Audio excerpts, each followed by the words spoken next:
మాట అటుంచితే మేనిఫెస్టోలతో బీహారీలను ఆకట్టుకున్నాయి పార్టీలు. బీహార్లో ఇంటింటికి ఉద్యోగమని ఇండి కూటమి చెప్పగా తమకు మళ్లీ ఓటేస్తే 1 కోటి ఉద్యోగాలు ఇస్తామని ప్రకటించింది ఎన్డీఏ. అసలు ఇన్నింటి ఉద్యోగాలు ఇవ్వడం సాధ్యమేనా? ఇప్పటివరకు బీహారీలకు ఎందుకు జాబ్స్ ఇవ్వలేదు?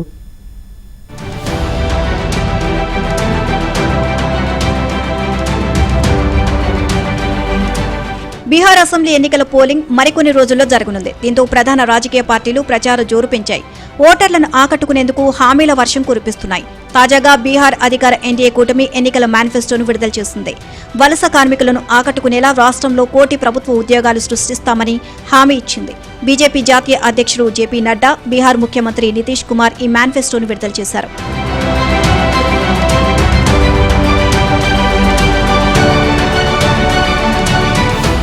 రాష్ట్రంలో యువతకు 1 కోటి ప్రభుత్వ ఉద్యోగాలతో పాటు ప్రతి జిల్లాలో మెగా నైపుణ్య కేంద్రం ఏర్పాటు చేస్తామని ప్రకటించారు. కేజీ టు పీజీ వరకు నాణ్యమైన ఉచిత విద్య అందిస్తామని ఎన్డీఏ మేనిఫెస్టోలో హామీ ఇచ్చింది. ఇక ఏడాదికి 1,00,000 వరకు సంపాదించుకునేలా 1 కోటి మంది మహిళలకు లఖ్పతి దీదీలుగా మార్చడమే లక్ష్యమని తెలిపింది. మహిళలు వ్యాపారాలు ప్రారంభించేందుకు 2 లక్షల వరకు ఆర్థిక సహాయం చేస్తాము అంది. ఈబీసీలకు 10 లక్షల వరకు ఆర్థిక ప్రోత్సాహకాలు, రాష్ట్రంలో సామాజిక ఆర్థిక పరిస్థితులను అంచనా వేసేందుకు సుప్రీంకోర్టు విశ్రాంత న్యాయమూర్తి నేతృత్వంలో ఉన్నత స్థాయి కమిటీ ఏర్పాటు చేస్తామని తెలిపింది. బీహార్లో ఎక్స్ప్రెస్ వేలు, నూతన రైలు మార్గాలు నిర్మిస్తామంటూ హామీ ఇచ్చింది. 5 ఏళ్లలో 50 లక్షల కోట్ల పెట్టుబడులను ఆకర్షించేలా ఇండస్ట్రియల్ పార్కులు ఏర్పాటు చేస్తామని, గిగ్ వర్కర్లు, ఆటో డ్రైవర్లకు ఆర్థిక సహాయం చేస్తామని ఎన్డీఏ హామీ ఇచ్చింది. హర్ యువా కో నౌకరీ और रोजगार देना, 1 करोड़ से अधिक सरकारी नौकरी, रोजगार प्रदान करना, कौशल विकास करना और हर जिले में मेगा स्किल सेंटर से बिहार को ग्लोबल स्किलिंग सेंटर के माध्यम से के रूप में स्थापित करना। बिहार के युवा दुनिया के हर कोने में जा सके, दुनिया में जहां भी बिहार के युवा की जरूरत हो उसके लिए ग्लोबल स्किलिंग सेंटर के माध्यम से हम लोग भेजने का काम करेंगे. బీహార్ నుంచి ఇతర రాష్ట్రాలకు వలసలను ఆపడమే లక్ష్యమని చెప్పుకుంది ఎన్డీఏ. రైతు భరోసా 6,000 నుంచి 9,000కు పెంచుతామని, మత్స్యకారులకు ఏటా 9,000 ఇస్తామని, వ్యవసాయ రంగంలో మౌలిక సదుపాయాలు పెంచేందుకు 1,00,000 కోట్లు పెట్టుబడి పెడతామని ఎన్డీఏ తెలిపింది. ఎస్సీ విద్యార్థులకు 2,000 సాయం చేస్తామని ప్రకటించింది. గ్రామీణ ఓటర్లను టార్గెట్ చేసింది ఎన్డీఏ.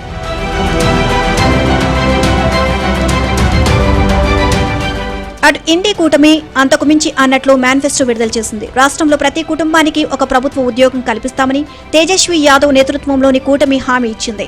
అధికారంలోకి వచ్చిన 20 రోజుల్లోనే ప్రభుత్వ ఉద్యోగం ఇస్తామని చెప్పింది. జీవికా దీదీలకు ప్రభుత్వ ఉద్యోగులుగా శాశ్వత హోదా కల్పిస్తామని ప్రకటించింది. కాంట్రాక్టు కార్మికులు, అవుట్సోర్సింగ్ వర్కర్లను పర్మనెంట్ చేస్తామని, పాత పెన్షన్ పథకాన్ని తిరిగి తీసుకువస్తామని తెలిపింది. రైతులు పండించిన పంటలన్నిటికీ కనీస మద్దతు ధర ఇస్తామని, మండి, మార్కెట్ కమిటీలు పునరుద్ధరిస్తామని పేర్కొంది. बिहार सबसे बेरोजगार, सबसे गरीब और सबसे ज्यादा अगर पलायन होता है तो बिहार से होता है। और बिहार में सबसे गरीब इलाका कौन सा? ये सीमांचल का इलाका, यानी पूरे देश में सबसे गरीब इलाका सीमांचल का इलाका है. 25 లక్షల వరకు ఉచిత వైద్య సదుపాయం కల్పిస్తామని కూటమి హామీ ఇచ్చింది. జనాభాకు అనుగుణంగా 50% రిజర్వేషన్ను పెంచుతామని తెలిపింది. అయితే ఇవి హామీలకే పరిమితమని, అమలు చేయడం ఈజీ కాదు అంటున్నారు విశ్లేషకులు. నేతల హామీలు అమలు చేయాలంటే బీహార్కు ఏటా 10 లక్షల కోట్ల రూపాయలు అవసరం. కానీ బీహార్ బడ్జెట్ 2 లక్షల కోట్లే. లాలూ ప్రసాద్ యాదవ్ పార్టీ 3 కోట్ల ఉద్యోగాల వరకు ఇస్తామని చెప్పాక పోటాపోటీగా న్యాచురల్ గా బీజేపీ అలయన్స్ 1 కోటి ఉద్యోగాలు ఇస్తా అన్నారు. ఎందుకంటే మేము ఇవ్వమంటే అది నెగిటివ్ పాయింట్ అయిపోయింది కాబట్టి వాళ్ళు కూడా చెప్పడం జరిగింది. ఈ 2 సాధ్యం కాదు. ఈ 2 ప్రజలకు అవసరం. మంచి పరిపాలన ఇస్తానని ఎవరు చెప్పలేకపోతున్నారు. కరప్షన్ లేని పరిపాలిస్తానని ఎవరు చెప్పలేకపోతున్నారు. ఇప్పుడు 16 లక్షల మంది గవర్నమెంట్ ఎంప్లాయీస్ ఉన్నారు. అయితే అది సాధ్యమైన కాదు. కానీ వాళ్ళు ఎందుకు చేశారంటే ఇలా మాట చెప్తే పెద్ద డిస్కషన్ వస్తుంది. కొంతమందికైనా వస్తాయి కదా ఉద్యోగాలు, అదే డిస్కస్ చేస్తారు, అదే మీడియాలో ఉంటుందని ఒక పాలసీ కింద చేశారు. ఎవరెక్కువ ప్రామిస్ చేస్తే వాళ్ళకు ఓటేస్తారు అనే రాజకీయ నాయకులకు నమ్మకం ఉన్నది. అందువల్ల అలా ప్రామిస్ చేశారు. ఇప్పుడు వరకు చూసింది ఏంటంటే సుప్రీంకోర్టు, ఎలక్షన్ కమిషన్ అందరూ ఏమంటున్నారంటే చేయలేని పని ప్రామిస్ చేయకూడదు అన్నారు. కానీ దాన్ని చట్టపూర్వకంగా చేయలేదు, సుప్రీంకోర్టు ఆర్డర్ ఇవ్వలేదు, ఎలక్షన్ కమిషన్ ఒక రకంగా ఆర్డర్ ఇవ్వగలదు, ఇవ్వలేరు కూడా. అందువల్ల కోర్టు ఆప్ చేసే వరకు రాజకీయ నాయకులు ఇష్టం వచ్చినట్టుగా ప్రామిస్ చేస్తారు. మనం ఆప్ చేయలేం. ప్రజలు కొంతమంది నమ్ముతారు, ఎక్కువ మంది నమ్మకపోయినా ఆ కొంతమంది నమ్మిన వాళ్ళు ఓటేస్తారు కాబట్టి ఎలక్షన్లో ఇంపాక్ట్ వస్తుంది. అందుకనే ఇలాంటి ప్రామిసెస్ చేస్తున్నారు. మేనిఫెస్టోలే కాదు, మహానేతలు సైతం బీహార్ ఎన్నికల ప్రచారంలోకి దిగారు. రాహుల్ గాంధీ, అమిత్ షా, ప్రధాని మోదీ ప్రచారం చేస్తున్నారు. నేతలు ఒకరిపై ఒకరు మాటలు తూటాలు పేల్చుకుంటున్నారు. ఎన్ని హామీలు గుప్పించినా బీహారీల తలరాత మాత్రం మారడం లేదు. 25% మంది జనాభా వలసలు వెళ్లక తప్పని పరిస్థితి. ఉపాధి కల్పించేందుకు ఉత్పత్తి రంగంలో పెద్ద పరిశ్రమలు కూడా బీహార్లో లేవు. అయితే బీహార్లో గతంతో పోలిస్తే అక్షరాస్యత మాత్రం భారీగా పెరిగింది.